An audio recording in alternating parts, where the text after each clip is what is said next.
And next, I'd like to welcome up the Chief of Police of the Albuquerque Police Department, Harold Medina.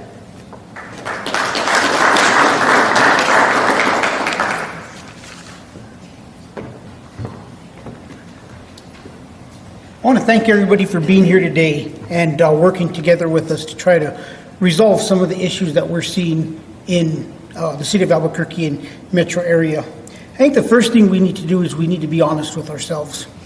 In 2017, I returned to the city of Albuquerque, and that first January after I got back of 18, DA Torres walked me through the DA's office, and there were 850 cases that were incomplete, that were submitted by the field officers that I had just taken over responsibility over. At this point in time, I had to sit there and I had to admit that the Albuquerque Police Department had failed, that we didn't put these cases together and we didn't submit them in a way that they could be prosecuted. It was a humbling moment to have to say that we were part of the problem. After this, we went back and we talked about developing a unit that we later named the SHIELD unit. And the LFC report on that stated that we doubled our indictment rate. But the first step was admitting that we needed to change the way we did business. And it took, a lot of courage from the DA to be able to tell me, bro, you guys are broken. And we listened and we fixed it. And over the course of the next 2 years, I watched criminal case after criminal case get dismissed. And we were in the media over and over again.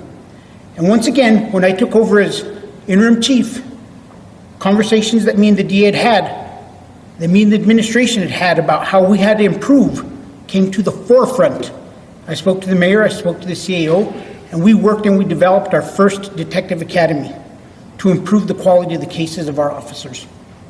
We also recognized during this time frame that we couldn't address the auto theft problem without help. We reached out to the Office of the Superintendent of Insurance. We reached out to the New Mexico State Police. 2016 and 17, I think 2015, the city of Albuquerque was #1 in auto theft. Last year, we dropped to #2.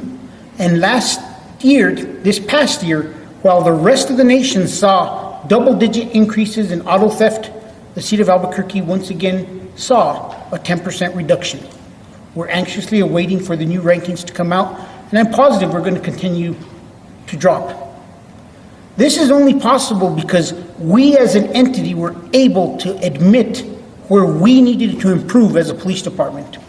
And the only way that this initiative is going to be successful is if we're all able to look at ourselves and say we need help.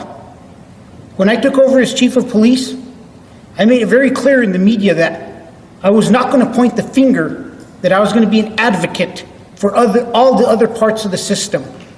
We are much more aligned than most people remember. We all believe that first-time offenders need some kind of intervention, that we need to get them to the resources so they kick their substance abuse problem. We all agree, when somebody gets to the point of violence, they need to sit in jail. These are fundamental beliefs that we all have. We just have to work together to develop the processes to make sure that every single individual has the resources they need to succeed and get out of the criminal justice system if they choose. And if they don't, that as a community, we stand strong and we say, no more violence.